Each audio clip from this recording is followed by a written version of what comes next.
the show. Pixie magic, let it flow. Debug your apps like never before.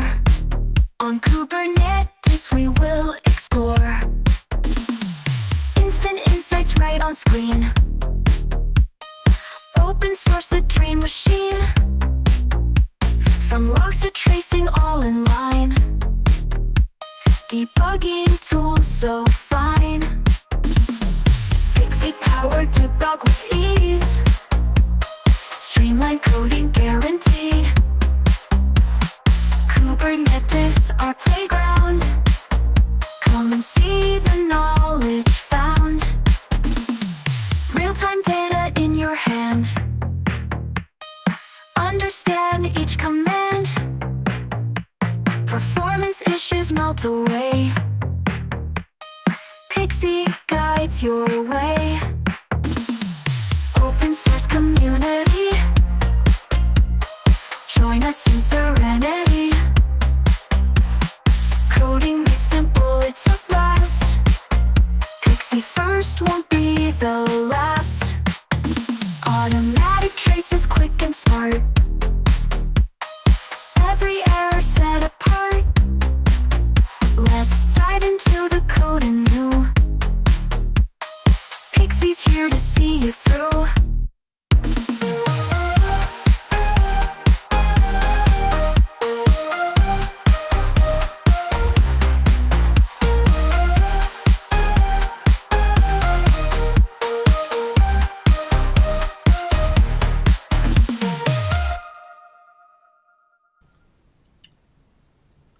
Hey everyone, welcome back to the Cloud Native Club Project Spotlight series. Today I'm excited to have Dom Delano with us, who is going to teach us and explore Pixie. I, for one, am not familiar with Pixie. I've heard about it on the Cloud Native ecosystem, but I've never actually used it myself. So I'm really excited to delve deeper into the Pixie project and get a better understanding of what it's about.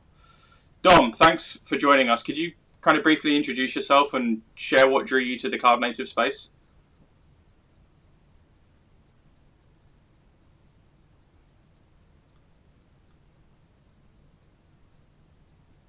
Hello, everyone.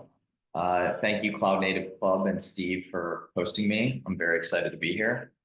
What got me into the Cloud Native space is just recent kind of roles I've been working in. The cloud is becoming bigger and bigger, and so just as I have been working in open source, you naturally gravitate towards these Cloud Native projects. So. Cool. So for those of you who might be new to Pixie like myself, could you kind of introduce it and explain kind of why you think it's essential to a cloud native environment? Absolutely. So Pixie is a auto instrumentation tool for Kubernetes. And so it provides you deep observability out of the box. And the reason why it's really important in cloud native environments is for these environments, you're often supporting a variety of tools written in different programming languages, frameworks, or even like SaaS products. And so there's often a lot of effort to instrument all of these things and get the telemetry data out of it that you need. Traditional monitoring solutions, require you to go in and annotate your code. And sometimes that's something you have to do. Sometimes you have to get buy-in from others in your organization. The approach Pixie takes is we're able to capture things on your behalf. And so you can go from zero to a very broad set of observability, like just in a matter of minutes. So Pixie is obviously known for its advanced observability capabilities, like especially within Kubernetes environments. Could you kind of highlight some of the core features that makes Pixie stand out in the cloud native ecosystem? For sure. And if it's all right, I'd like to switch to my slides now. We can dig into details I have in my presentation.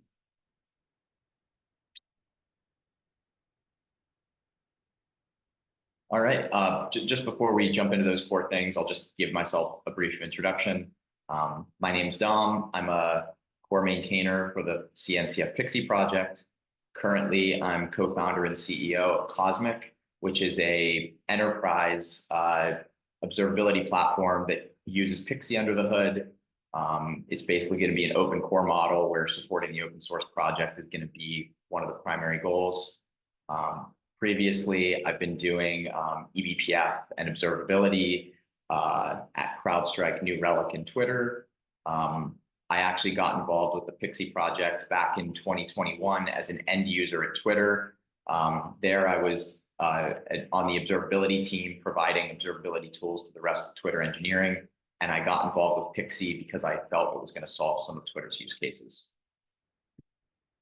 So digging into Pixie's core functionality, as I mentioned before, Pixie is an eBPF-based observability tool. What the eBPF component means is that we're able to capture this telemetry for you without instrumentation. So you deploy Pixie to your cluster, and in a matter of minutes, you're able to get all of the interesting telemetry data, which we'll talk about in a little bit, out of the box. One of the things that sets Pixie apart from other eBPF solutions is its edge computing model. And so Pixie is actually an in-memory database. And so each data collector node actually keeps the data it collected locally.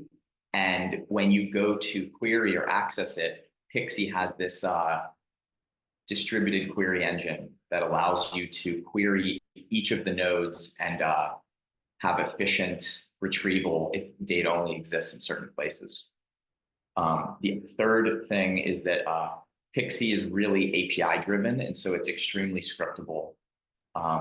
All of the visualizations that we'll see today are backed by our own programming language, which is Python based.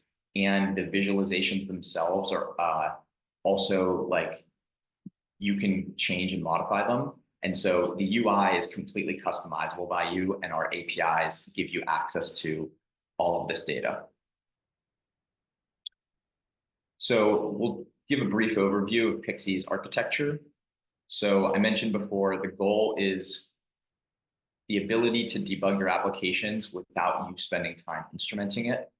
And the data sources that we collect are resource utilization, so CPU, memory, and network. Pixie also sniffs the network traffic. So we're able to see all of the spans between your microservices. So, when you have your service talking to another service or to a database, Pixie can actually highlight those things to you. And Pixie also does CPU profiling via flame graphs, which is really important for tracking down CPU problems. And so if we look at this diagram on the right here, you can see kind of the overarching theme. So as I mentioned before, this Pixie Edge module component is the data collector. It runs once per node. It's doing the eBPF collection, and it's storing it in its in-memory database. And then the query components are what find and search that data for you. And so, whether you're using the Pixie UI, the CLI, or the API directly, everything gets proxied through the cloud, sent to your cluster, and it's able to query the node that is storing the data you're looking for. A few things to note is that everything through the cloud is basically just passed through end-to-end encrypted, and all of Pixie's components as well are MTLS. So coming back to this scriptable idea is that the language that you use to query your Pixie data is called Pixel, and it's essentially a subset of pandas, if you're familiar with that. And the idea is that it's built for data analysis. Pandas has a really rich interface for being able to query and analyze your data. And so we wanted to reuse what the strengths of what Pandas provides. And we'll see this in a little bit, but as I mentioned, the UI widgets are completely configurable as well as the data processing. So Pixie comes with a number of things out of the box that you can use, but you also can create your own visualizations, do your own data analysis. And so It's very flexible. All right, with that, let's drill into more of Pixie UI and learn how you can debug your applications. So first, we'll take a deeper dive into the data that Pixie collects. So I mentioned there's CPU, memory, and network utilization. The other primary thing is the protocol traces. And so Pixie actually captures the entire request body and response body of all of your microservice interactions. And today it supports 10 plus protocols. You can see in this screenshot the list of what it's capable of doing. So it captures things like HTTP, HTTP2, Kafka, MySQL, Postgres. So for all of the cloud native, kind of popular data stores, we do have support, and this is something we're always adding more to. One interesting thing is that Pixie is even capable of capturing these spans for encrypted traffic. So if you have MTLS widely deployed, it's very likely that we support your TLS library and we're able to capture those spans for you. For debugging CPU issues, flame graphs are provided in Pixie. The way, if you're not familiar with flame graphs, the way these are read is that the wider towers are where your service has spent most of its CPU time. So when you're debugging a high CPU issue, you want to focus on the widest towers, and that allows you to get the biggest bang for your buck. You know that if you eliminate those function calls or make them faster or call them less often, you'll save a lot more CPU than something that's more narrow. In addition to the things that Pixie collects out of the box, Pixie also supports running distributed BPF trace scripts.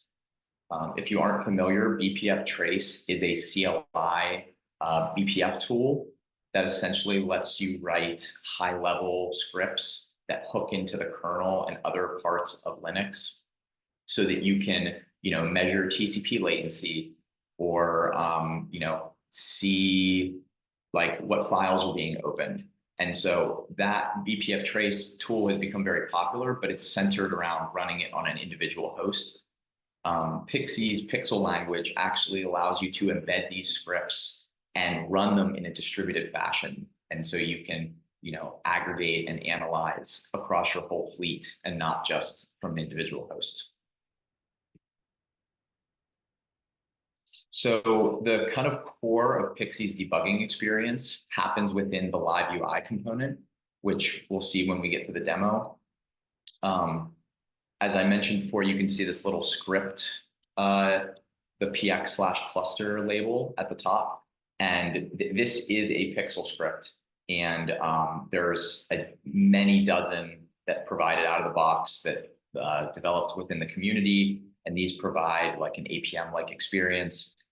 And they have a variety of visualizations as well. So you can see that there's like a service map visualization. And there's the pixel code that computes that. And then we have the different visualization types that you can look at your data. This live UI also contains an editor, which allows you to modify and write your own pixel scripts right in the browser. So it's very easy feedback loop of, trying something new or scaffolding out something brand new. Digging in a little bit on how these visualizations are built. So there's two components to each visualization. There's the pixel code that defines it, and then there's the viz spec, which is essentially how the UI is laid out. If we look on the right here, what this viz spec is defining is that we have one UI component, and it is tied into the return value of the HTTP_data function. And so looking at the pixel itself, this pixel is reading all of the HTTP spans that Pixie captured. It's using its Kubernetes metadata store to look up which pod each span came from. And then we're returning the pod name, the request path, and the latency of that span. And so what this would essentially look like is a table with 3 columns, including those entries. And when we dig into the UI, we'll see examples of that. Another really popular feature, and I think important part of being a successful cloud native project is having integration with other projects. And this Pixie programmability makes it very easy to use with other projects. If you're using Grafana already, we have a plugin that allows you to create a data source that queries Pixie data. So this allows you to embed Pixie's data with your other telemetry or alert on it if you're using Grafana today. Another capability, this one actually provides long-term retention, since as I mentioned, Pixie's an in-memory data store. You can actually export your Pixie data via OTel. And so this allows you to, sorry, my lights just turned off. This basically provides you the capability of not only storing it long-term, but you can co-locate your Pixie data with any other telemetry that you have. So there's, a lot of flexible options here for, using your data the way you want. The Pixie API also allows you to query and, extract your data as well. Moving on to a real world use case. So I mentioned my introduction to Pixie was as an end user of the project. I was at Twitter on the observability team, and we had this in-house observability stack that was ingesting 30 billion metrics per minute per data center. So essentially all of our metrics, were on a minutely basis. And this in-house time series database was highly optimized for the high volume of metrics. And we were constantly re-engineering things for performance improvements because Twitter engineering just kept scaling the number of metrics that were being stored. However, so our customers, the rest of Twitter engineering, were always requesting more granular metrics. They wanted to track things at not in the context of microservices, a minute is an eternity. And so being able to do real-time debugging often suffered because of sampling bias. And so you can see this graph on the right here. If we take a look at request throughput on a if we're collecting 4 data points a minute as opposed to 1, the more granular data collection shows that there's spikes. Whereas if you look at it over a minute window, the throughput looks completely flat. This was actually a thing that people ran into, and there were many incidents where teams would be questioning their data, and people would have to look, directly at their metrics through a different mechanism in order to make sure that these conflicting signals weren't happening. And so Pixie was what we wanted to use in order to unlock that real-time debugging capability, because these RPC spans that you get from Pixie, have nanosecond precision because we're capturing the timestamp within the kernel. And so, you get a very, very high resolution view of what's happening. With that, I'd like to move on. Did you have something to say, Steve? Yeah, I just kind of understand that you have a demo for us today. Could you give us an overview before you start of kind of what you'll be showing? Absolutely. So first, we're just going to explore the Pixie UI. I've set up the Pixie CLI actually has some demo applications that generate a bunch of traffic. So we'll kind of just explore the UI and some of the components that we just talked about. And then from there, we'll specifically look at a use case where Pixie is inspecting the payloads of HTTP calls. And this example in particular is a data exfiltration example where someone is leaking their Stripe credentials outside of their cluster. And some of the requests are going to Stripe, and some of the requests are going to some other backend that's unexpected from an attacker. All right, with that, let me switch screens and we will dig in. All right, so after you go through the Pixie install process, which is essentially just a single px deploy command, this is the view you will get. This is that live view component that I was talking about. And so, the cluster view is kind of the center point. And so from here, you can see how all of your microservices are connected. We can see, so the cluster view, the thicker lines show that there's higher throughput. The colors indicate that there's errors happening. These particular services, there's 100% error rate. So you can get a really good view of, if things are going wrong or where to look more from this cluster view. We can also see that this Kubernetes cluster has 3 nodes, and I have a variety of namespaces set up. So from here, let's look at an individual. So this script thing, these are, everything that you get out of the box. There's a lot to work with here, but let's look at service stats specifically. So, so this is basically looking at all of your Kubernetes services, and you can see the latency, you can see the throughput. There's in this particular case, there's no errors, but it gives you a really great overview of all the traffic flowing through your Kubernetes services. And in here you can also see which services are accessing what. So we can see that this online boutique demo application has a front end. That front end is talking to both the checkout service and the shipping service, and then the checkout service also has 2 downstream dependencies. So, and as your architecture changes, this is updated live in real time. So you can, always know exactly how your services are connected. Before we get to the exfiltration demo, I want to just look at one of these data scripts.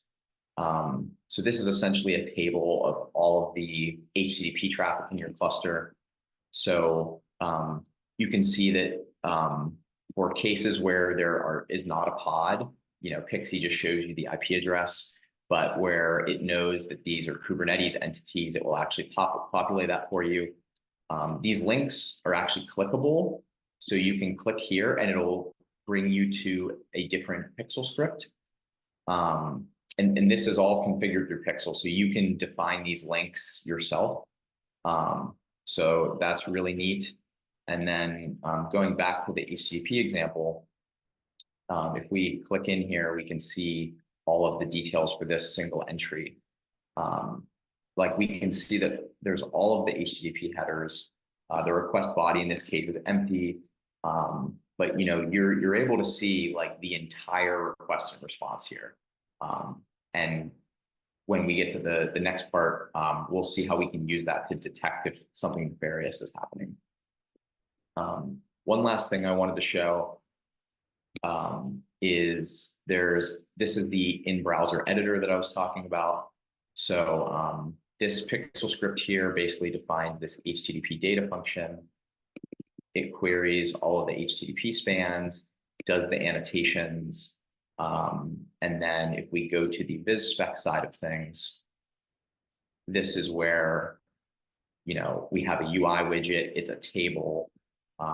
It defines its position, which is essentially to take up the entire screen, and it's hooked into the HTTP data function. So as you change this or could reconfigure this, like the UI can be molded into whatever you'd like. Since we touched on the OTel export, I wanted to briefly just take a look at that. So Pixie has this plugin system, and OTel is one of the plugins. And so out of the box, you can just enable exporting your data. You also can write your own custom scripts. So if there's certain, maybe you want HTTP traffic, but you want to like pull out the trace ID and put that in as like an OTel attribute. You can write your own Pixel script here and set the export. So there's a lot of flexibility with that plugin. Awesome. So with that, I'm going to move over to the exfiltration demo. And so what we have going on here is we have two services. One of them is correctly using the Stripe API in order to, bill customers. Our credentials were somehow taken in our environment, and there is actually an attacker that is sending our credentials to their own backend. And so what this view right here is showing, Pixie is actually, so there is this, when you're writing pixel scripts, you actually can open up this data drawer, which shows you the raw data that you're working with. But so if we look at these requests, so that there's this Stripe request, and that one is truly going to a stripe.com domain. This one here is unexpected. This domain's unknown, but the way Pixie matched this is the pixel is actually matching to see if there's a phone number or a credit card number in the request. And that is how it's flagging it as like potentially sensitive. And so, this is just an example of the flexibility here. So not only is Pixie checking to see if there's PII, we have support for like pattern-based matching to tell if we redacted something, meaning that it was sensitive. But we're even able to resolve these domains because Pixie has the ability to do, the query language has the ability to actually do like DNS lookups. And we're joining it with the DNS spans that were captured.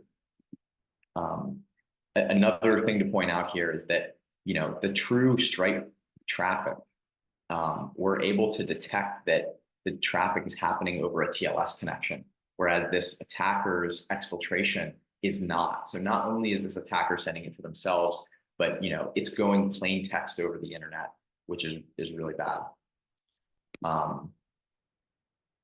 So yeah, hopefully this shows you kind of the power and flexibility of what Pixel is capable of doing.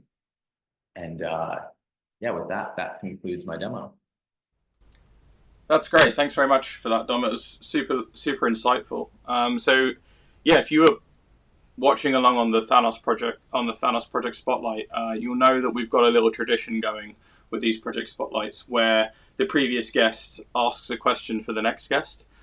So our previous guest, Shaswata from Thanos, left a question for you. And that question was, what was the motivation behind using a custom query language in Pixie? So the motivation there, so when Pixie was first developed, that was around the time that I think Prometheus was like really getting big. And like when people thought of like observability query languages, PromQL was kind of at the forefront. Although Pixie, our data, like the data that we collect, some of it is metrics, some of it is traces. We want to expand to more things in the future. And so kind of a metrics query language like PromQL wasn't really a fit. And so we actually took inspiration from Pandas because Pandas is a great tool for doing data analysis and processing on a variety of data sources.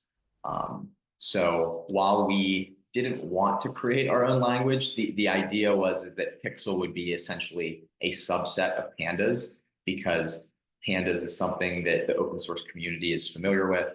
And they've thought through like a lot of hard design decisions. And so modeling it off of that would allow us to do the stream processing and other data analysis that Pixie is capable of providing. Cool. And can you talk a little bit more about the backends that were available for Pixie? Like if obviously you have the local in-memory database, but what are some of the options that you have for external stores? So Pixie is really just like it doesn't provide long-term storage on its own. So the way you would accomplish that is by pairing it with some other OTLP compatible backend. So you could do Prometheus, you could do Jaeger, And the OTel export functionality that we looked at, you can send your OTel data to like the OpenTelemetry collector, and then that can be configured to send it downstream to Prometheus or Jaeger.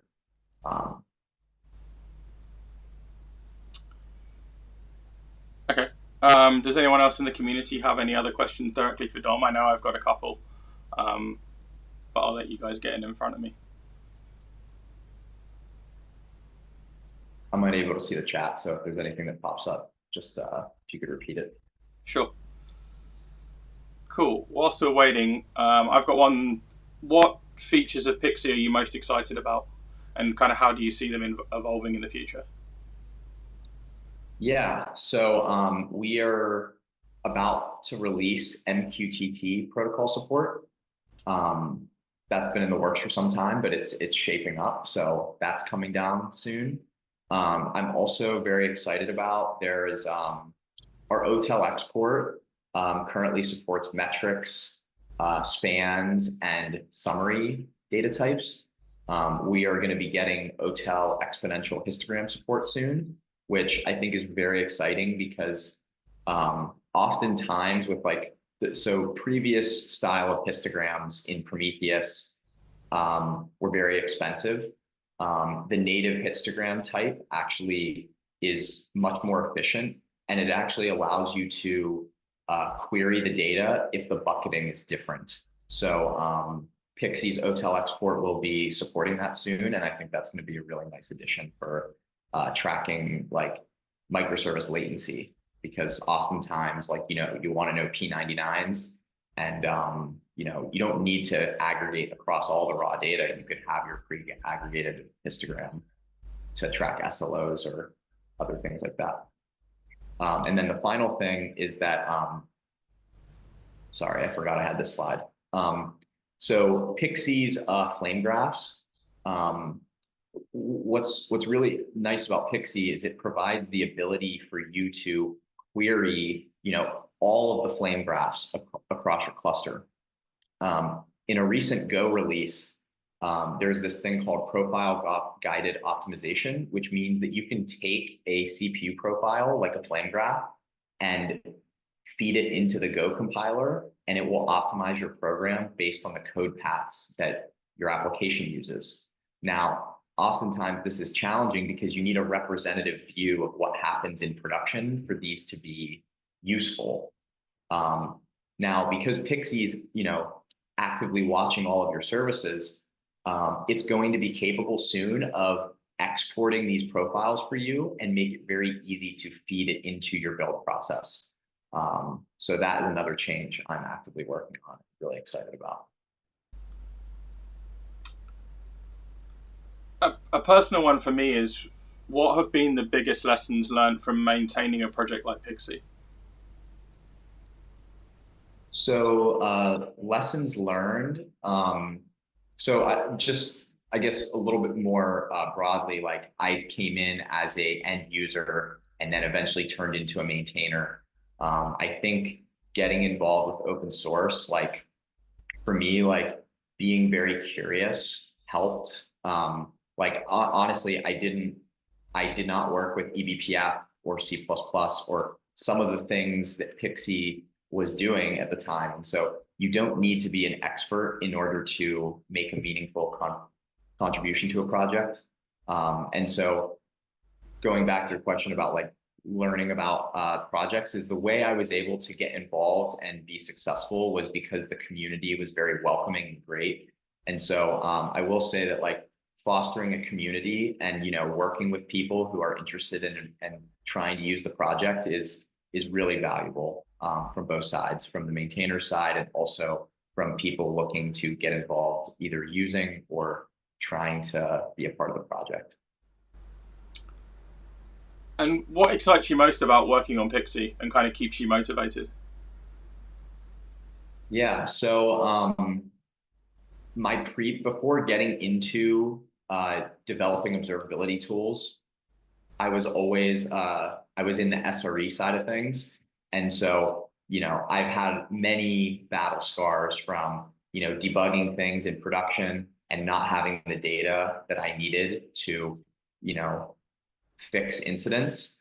And so I get really excited about unlocking these capabilities for having this broad instrumentation, and also just making it so that you really, really understand these systems. So yeah, it's my experience debugging incidents makes me really passionate about solving these problems.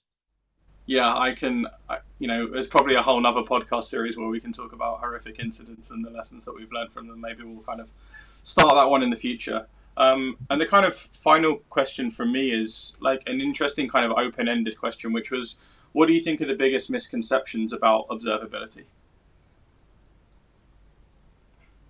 Biggest misconceptions. I mean, I don't know, there's this whole mantra around like, traditional monitoring tools, like being observability in sheep's clothing. People just kind of like tried to, the idea behind observability was, that you could basically slice and dice and like really dig into your data without having to, like having the tools to do that, rather than looking at pre-aggregated stuff or things that wouldn't allow you to like navigate the system better. So, I mean, I feel like that's been debunked a little bit, but I still think there's like lots of that kind of like lingering or still present. And how do people kind of get involved in the project? Like, what's the best methods? Do you have like a regular meetup that they can go to? Yeah. Slack channels, So we etc. have a community meeting every 2 weeks. It's staggered. So there is a like one that's friendly for kind of US and Western time zones, and then one that is friendly for Eastern time zones. So basically, if you're in the US, it would happen monthly for you. Likewise, if you're on the Eastern side of the world. So that's a great place. You'll see me there since I run that. We also have a Slack community, and I would say that's a great place to ask questions or get involved in any way. So definitely reach out. Either of those channels are great. Happy to work with you and solve observability problems, or help people if you're interested in kind of working on pieces of the project. I think there's a lot of exciting stuff going on. And also, Dom's available on the CNCF Slack, so if you want to reach out to him there, I'm sure he'll happily answer some of your questions. And finally, one of the things I wanted to do is just give you a second to talk about the work you're doing with Cosmic. Do you want to talk a little bit more about that? Yeah. So at the beginning of the presentation, I mentioned that my current gig is I'm building a company around Pixie.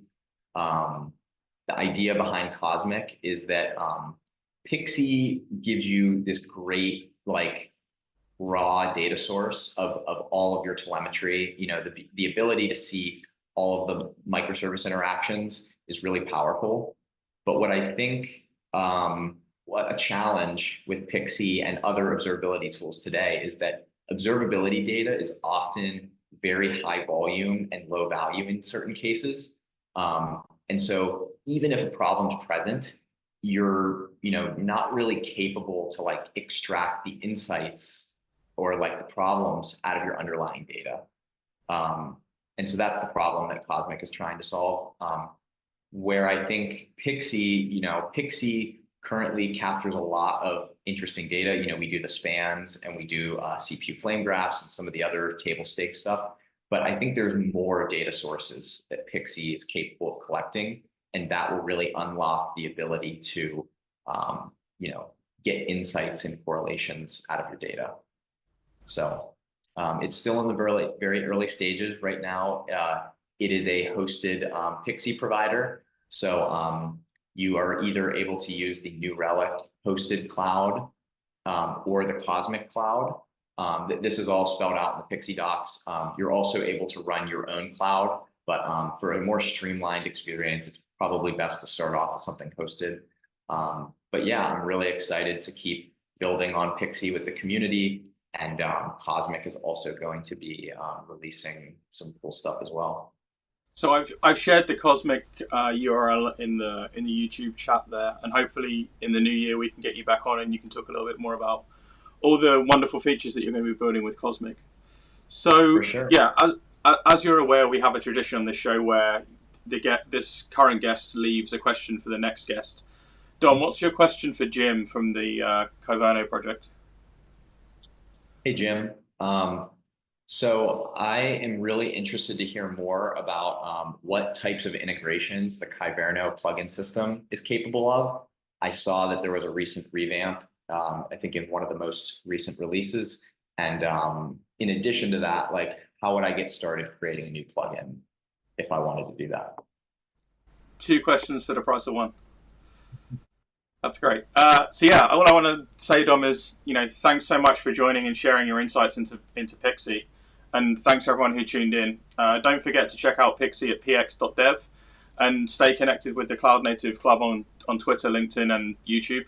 And until next time, stay Cloud Native.